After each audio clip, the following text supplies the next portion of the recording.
medically challenged. According to my wife, among other things, I have no idea what tomorrow's will be. But if you're here tomorrow, go into the lobby next to the reception desk. They will have a placard of the state and a placard of the country they are exhibiting that day. Actually, I should be fair on myself, because if you are a guest at that hotel, or have a wedding there on the weekend, and they do have a lot of weddings, you get a chance to make known which flags you would like flown that day. So it isn't strictly alphabetical. Now as I make the turn here, look through the windshield and slightly to the left. Eventually you're going to see a whole series of stone walls.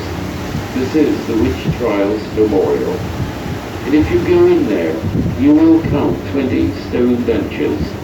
One stone bench dedicated to each person they executed here in Salem back in 1692, right over there to our left. Notice I did not use the word witch. And I leave it up to each one of you as you go through Salem today or tomorrow in your hearts and mind to make up your own mind what really happened back in 1692. If you look to the right, large white house. No, Trump does not live here.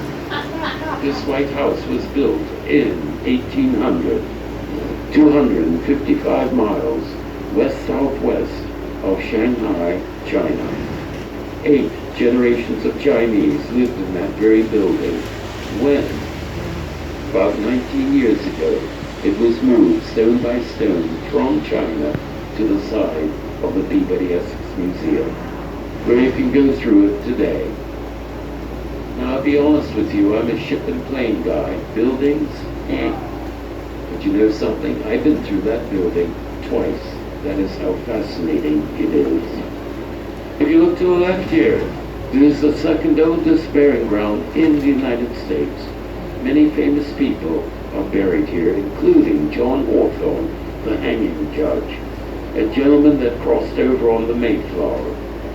But a year ago, last September, that's a year ago, you could still go through that cemetery and look at the headstones. But a year ago, in September, Salem closed it, telling us that they are doing renovations to the cemetery. Now, I may not be the smartest or sharpest knife in the drawer, but how do you renovate a cemetery? Now, the intersection here, if you're prior to 1840, this trolley would be underneath Salem Harbor, right at this point. If you look to the right, the South River flowed down there into Salem Harbor, right at this point. And if you look straight through the windshield to the very end of this road and beyond, you'll see a large brick building. In 1692, it belonged to George Corwin. He was our very first sheriff here in Salem. And I cannot say enough bad things about George Corwin. He was a bully, a sadist, a con artist. So when he died, a year after the witch hysteria, his family worried that if they buried him in an ordinary cemetery here in Salem, that somebody would dig up his body and desecrate him. So they put his coffin in the basement of this building for 10 years, after which they moved him to a private lot about 1 mile west of here. The History Channel tells us this building is the 3rd most haunted building in America today. But here in Salem, we don't need them to tell us that. Not a year, not a month goes by that some paranormal activity occurs in this very building. Today it's a boutique hotel, whatever that means. I do know it means that you have to pay over $350 a night to stay there. Wow. And you know something? They couldn't pay me that amount for me to stay overnight in that building.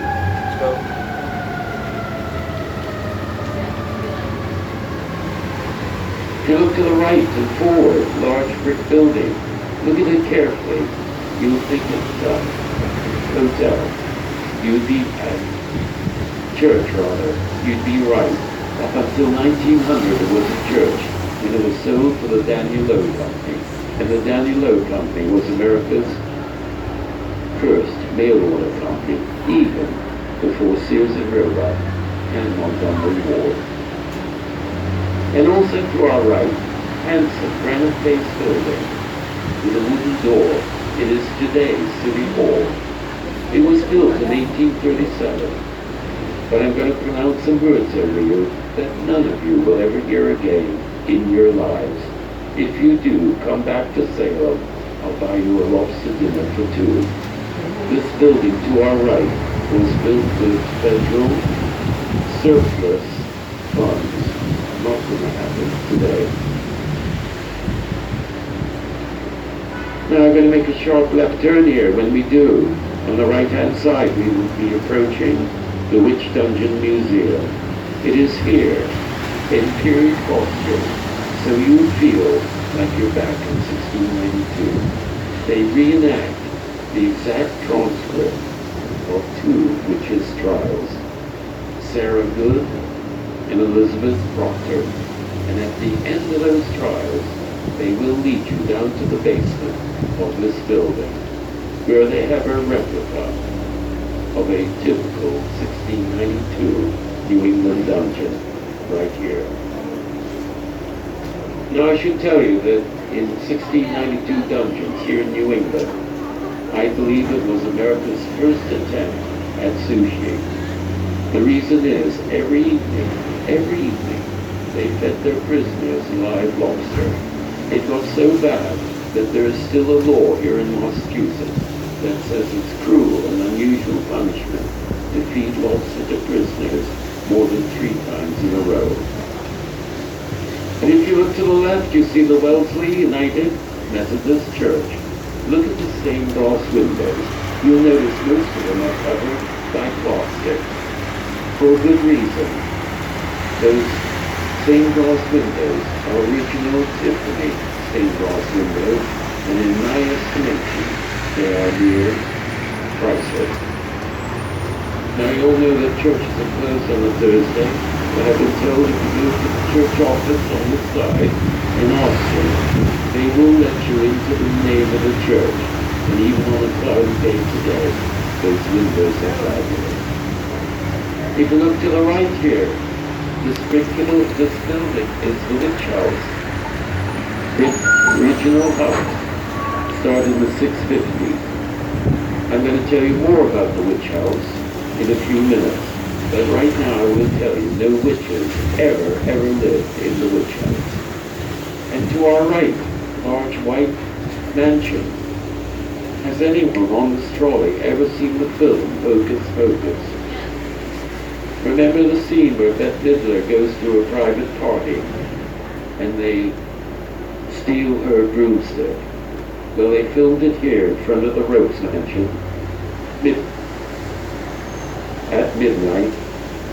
The neighbors got over it eventually.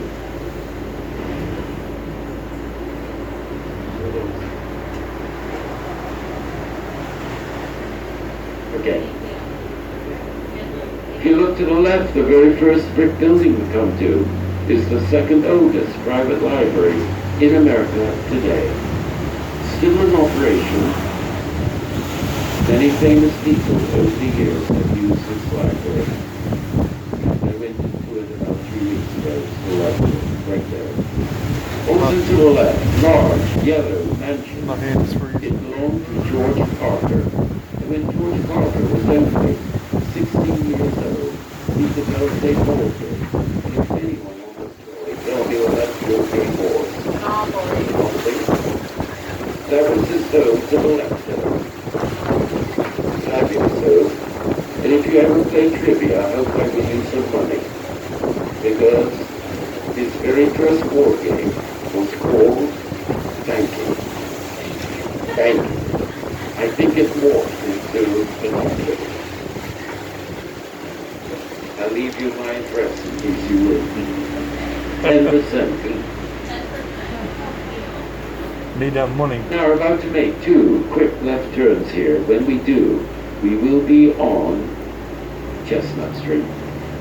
I want you to do me a small favor when we straighten out on Chestnut Street. I want you to look at both sides of this trolley.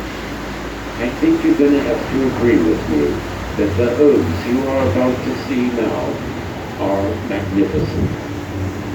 Not only that, but they are single-family homes. And more. Most of them are on the Federal Register for good reason, and I'll tell you why. There was a gentleman, incredible wood carver. If you come across his wood carvings today, they are worth thousands of dollars. However, he was approaching middle age, decided he wanted to become an architect, did not want to go through the college scene, so he simply taught himself to become an architect. When he did, he became America's first. His name, Samuel McIntyre. He designed and built most of these buildings. That house is beautiful right there. Trolley. For instance, if you look to the right here, these are his federal style buildings. Look at the top floor. You will notice the windows are smaller than the other 2 stories. This was, I'm told, he wanted to create the impression that when you stood on the sidewalk here, looked up at building, it would appear taller than it actually was.